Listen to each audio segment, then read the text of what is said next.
গোপালগঞ্জ জেলার নামই বদলে যাবে, বুঝছেন? গোপালগঞ্জ আর থাকবে না। বাংলাদেশে এই মুহূর্তে সবচেয়ে জনপ্রিয় রাজনৈতিক দলের তালিকা করা হলে সবার উপরেই বিএনপিকে রাখতে হবে। যদিও বিএনপির কিছু পাতিনেতা নানান অপকর্ম চালিয়ে যাচ্ছে, তবুও দিন শেষে এই দলটিই হয়তো সবচেয়ে জনপ্রিয় হবে। আর বিএনপির এই জনপ্রিয়তার মূলে আছেন বেগম জিয়া, তারেক রহমানের মতো হেভিওয়েট নেতারা। রূপসী বাংলার এই ভিডিওটিতে বিএনপির এমনই 5 নেতা ও শুভাকাঙ্ক্ষীর সাথে পরিচয় করিয়ে দিব, যাদের এক ডাকে কোটি জনতা রাজপথে নেমে যেতে পারে। নাম্বার 1, খালেদা জিয়া। বাংলাদেশের ইতিহাসে যেসব রাজনীতিক ক্ষমতার বাইরে থেকেও ব্যাপক সংখ্যক মানুষের শ্রদ্ধা ও সমীহ পেয়েছেন, নিঃসন্দেহে খালেদা জিয়া তাদের একজন। এমন বহু মানুষ পাওয়া যাবে যারা বিএনপির রাজনীতি করেন না, বিএনপির নীতি আদর্শেরও সমর্থক নন, তারাও রাজনীতিক হিসেবে খালেদা জিয়াকে পছন্দ করেন। এটি তিনি অর্জন করেছেন ব্যক্তিগত শিষ্টাচার ও সৌজন্যবোধের মাধ্যমে। তিনি কম কথা বলেন, এটাও তার গুণ হিসেবে ধরে নেওয়া যায়। সমকালীন বাংলাদেশে তার সমতুল্য জনপ্রিয় রাজনীতিক কেউ আছেন বলে মনে হয় না। 1991 সাল থেকে খালেদা জিয়া কোনো নির্বাচনে হারেননি। এমনকি যেসব নির্বাচনে বিএনপি হেরে গেছে, সেসব নির্বাচনেও তিনি সবকটি আসনে রেকর্ড সংখ্যক ভোট পেয়েছেন। এখনও তিনি ডাক দিলেই কোটি জনতা রাজপথে নেমে যাবে নিশ্চিত। রাজনীতিকেরা যখন ক্ষমতায় থাকেন তখন তাদের প্রকৃত জনপ্রিয়তা বোঝা যায় না। রাষ্ট্রীয় প্রচার মাধ্যম ও অনুগত প্রচারকর্মীরা নেতানেত্রীদের দেবতার আসনে বসান, প্রতি মুহূর্তে তাদের মহিমা প্রচার করেন। নেতানেত্রীরা নানা কৌশলে নিজ দলের নেতাকর্মী সমর্থকদের কাছ থেকে বাধ্যতামূলক সমীহ আদায় করে থাকেন। আর পদ ধরে রাখার জন্য নেতানেত্রীকে বন্দনা করা কর্মীদের অপরিহার্য কর্তব্য হয়ে দাঁড়ায়। আবার ক্ষমতা থেকে বিতাড়িত হওয়ার পর আমরা সেই মহিমা বুদবুদের মতো উবে যেতেও দেখি। এসবের বিপরীতেই খালেদা জিয়ার অবস্থান। ক্ষমতার মধ্যে কিংবা বাইরে তার জনপ্রিয়তা কখনোই কমেনি। নাম্বার 2, তারেক রহমান। দীর্ঘ 17 বছর ধরে যে নেতা দেশে নেই, সেই নেতা দেশে ফিরে একটা ডাক দিলে কতগুলো মানুষ রাজপথে নামবে ভাবতে পারেন? বলছি তারেক রহমানের কথাই। বিএনপির ভারপ্রাপ্ত চেয়ারপারসনের এক ডাকে কোটি জনতাও মাঠে নেমে যেতে পারে। ঢাকা বিশ্ববিদ্যালয় থেকে স্নাতক ডিগ্রিধারী তারেক বাবা জিয়াউর রহমানের প্রতিষ্ঠিত বাংলাদেশ জাতীয়তাবাদী দলের বগুড়া কমিটির সদস্য হিসেবে যোগদান করে রাজনৈতিক জীবনের সূচনা করেন। আনুষ্ঠানিকভাবে সংগঠনে যোগ দেওয়ার পূর্বেই তারেক রাজনীতিতে অত্যন্ত সক্রিয় ছিলেন। 1991 সালের জাতীয় সংসদ নির্বাচনের আগে তারেক তার মায়ের সহচর হিসেবে সারা দেশের নির্বাচনী প্রচারণায় অংশ নেন। 2001 সালের নির্বাচনেও তারেক রহমান মা বেগম জিয়ার প্রচারণা কার্যক্রমের পাশাপাশি পৃথক পরিকল্পনায় দেশব্যাপী নির্বাচনী প্রচারণা চালান।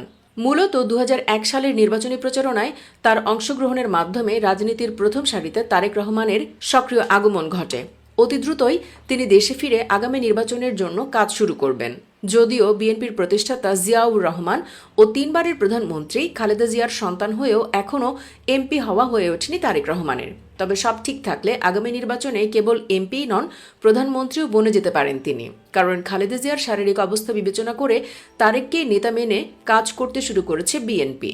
খালেদা জিয়া নির্বাচন করলেও প্রধানমন্ত্রী নাও হতে পারেন, বয়স বিবেচনায় রাষ্ট্রপতিও হতে পারেন। সেক্ষেত্রে বিএনপি সর্বোচ্চ আসন পেলে প্রধানমন্ত্রী হিসেবে তারেক রহমান অটো চয়েস। তারেক রহমান দীর্ঘদিন ধরেই ভাইস চেয়ারম্যান হিসেবেও দায়িত্ব পালন করে আসছেন, কাজ করেছেন ভারপ্রাপ্ত চেয়ারম্যান হিসেবেও। Number 3, doctor Zubaida Rahman. তারেক রহমানের স্ত্রী ডাক্তার জোবাইদা রহমান যদিও এখনও সেভাবে রাজনীতিতে নাম লেখাননি, তবে অদূর ভবিষ্যতে নাম লিখিয়ে এক ডাক দিলেই লাখ লাখ সমর্থক তার পাশে এসে দাঁড়াবে। শিক্ষা দীক্ষায় তিনি কতটা মেধাবী ও রাজনীতির জন্য কতটা প্রস্তুত, সেটা তো একবার ফ্যাসিস্ট হাসিনাই জানিয়েছিলেন। বিরোধী দলীয় নেত্রী হয়েও হাসিনা বলেছিলেন জোবাইদা রাজনীতিতে আসলে ভালো করবেন। তো সামনে নির্বাচনে এই মানুষটি অন্তত বিএনপির প্রচারণায় নামবেন, এটা তো খুব স্বাভাবিক। এমনকি তারেক জিয়া ও বেগম জিয়ার অনুমতি মিললে তো নির্বাচনও করতে পারেন। জোবাইদা ঢাকা মেডিকেল কলেজ থেকে এমবিবিএস ডিগ্রি অর্জন করেন। পরে লন্ডনের ইম্পেরিয়াল কলেজ থেকে মেডিসিন বিভাগে অধ্যয়ন করে রেকর্ড নাম্বার ও স্বর্ণপদক নিয়ে এমএসসি করেছেন।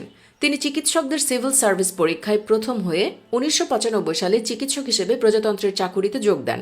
এর 2 বছর আগে তারেকের সঙ্গে বিয়ে হয় জোবাইদার। তার বাবা রিয়ার অ্যাডমিরাল মাহবুব আলী রাষ্ট্রপতি জিয়াউর রহমানের শাসনামলে বাংলাদেশের নৌবাহিনীর প্রধান ছিলেন। হুসেইন মোহাম্মদ এরশাদের সরকারে তিনি যোগাযোগ ও কৃষি মন্ত্রীর দায়িত্ব পালন করেছেন। বাংলাদেশের স্বাধীনতা যুদ্ধের সর্বাধিনায়ক জেনারেল এম.এ.জি. ওসমানী জোবাইদা রহমানের কাকা। তার মানে জোবাইদা কেবল তার স্বামীর দিক থেকেই রাজনৈতিক পরিবারের সদস্য নন, তিনি বাবার দিক থেকেও রাজনৈতিক পরিবারের সন্তান। নাম্বার 4, জাইমা রহমান। জিয়া পরিবারের তৃতীয় প্রজন্মের সবচেয়ে বড় সদস্য জাইমা রহমান। জাইমার ক্রেজ কতটা তা বোঝার জন্য তার লোকচক্ষুর আড়ালে চলাফেরা থেকেই আঁচ করা যায়। লন্ডনে দাদিকে দেখতে তিনি বাবা মায়ের সাথে যাননি কেবল জনপ্রিয়তার বিড়ম্বনা এড়াতেই। 1995 সালে তারিক জোবাইদা দম্পতির ঘরে জাইমা রহমানের জন্ম। জাইমার শৈশব কেটেছে বাংলাদেশেই, প্রাথমিক পড়াশোনা করেছেন ঢাকাতেই। তবে 2008 সালে যখন তার বয়স 13 বছর, তখন তার মা ডাক্তার জোবাইদা রহমান অসুস্থ তারেক রহমানের চিকিৎসার জন্য লন্ডন পাড়ি জমান। তখনই মায়ের সাথে জাইমাও লন্ডন চলে যান। তারপর থেকে আর কখনোই তাকে ঢাকা ফিরতে দেখা যায়নি।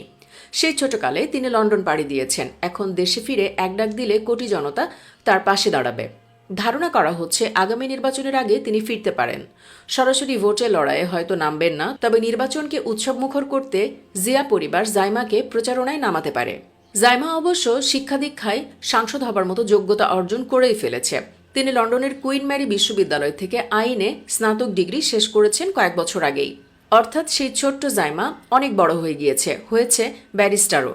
রাজনীতিতে বিন্দুমাত্র অভিজ্ঞতা না থাকলেও রাজনৈতিক পরিবারের সদস্য হওয়ায় জাইমা রহমানের রক্তে মিশে আছে রাজনীতি। তাই দেশে ফিরে তিনিও বিএনপির রাজনীতির সাথে জড়িত হতে পারেন। আবার এখন জড়িত না হলেও যখনই প্রয়োজন হবে তখনই হতে পারেন। নাম্বার 5, জাফিয়া রহমান। আরাফাত রহমান কোকো ও শর্মিলা রহমানের বড় জাফিয়া রহমান। যদিও শর্মিলায় বিএনপির রাজনীতিতে আগে জড়ানোর সম্ভাবনা বেশি, তবে তাকে ছাপিয়ে ক্রেজটা তার মেয়ের দিকেই সবচেয়ে বেশি। সোশ্যাল মিডিয়ার কল্যাণে জাফিয়াকে অনেকেই চেনেন। হাসিনা আমলেও তিনি একাধিকবার দাদিকে দেখতে ঢাকায় এসেছিলেন। আগামী নির্বাচনের প্রচারণার জন্য দেশে ফিরতে পারেন। আর দেশে ফিরে তিনি যদি কোনো সমাবেশের ডাক দেন, তাতে লাখ লাখ তরুণ হাজির হয়ে যাবে নিশ্চিত। আর জাফিয়া দেশে ফিরবেন, সুযোগ পেলে রাজনীতিও করতে পারেন। কারণ ধারণা করা হয় জাফিয়ার মধ্যে বাংলাদেশের প্রতি প্রেম বেশি। তিনি সময় সুযোগ পেলে দেশে ফিরতে চান, তবে হাসিনার আমলে সেই সুযোগটাই ঠিক মতো পাননি। এখন যেহেতু হাসিনা নেই, সেহেতু ফিরতে বাধা নেই। জাফিয়া রহমানের অসংখ্য ছবি সামাজিক যোগাযোগ মাধ্যমে ছড়িয়ে আছে। খুব সম্ভবত জাফিয়া মালয়েশিয়ায় পড়াশোনা করেছেন, তবে কোন বিশ্ববিদ্যালয়ে কিসে পড়েন সেটা জানা যায়নি। বিএনপিপন্থীদের ধারণা আগামী নির্বাচনে জাফিয়া হয়তো প্রার্থী হবেন না, তবে এ সময়েই দেশে ফিরে তিনি জিয়া পরিবারের প্রচারণায় অংশ নিতে পারেন।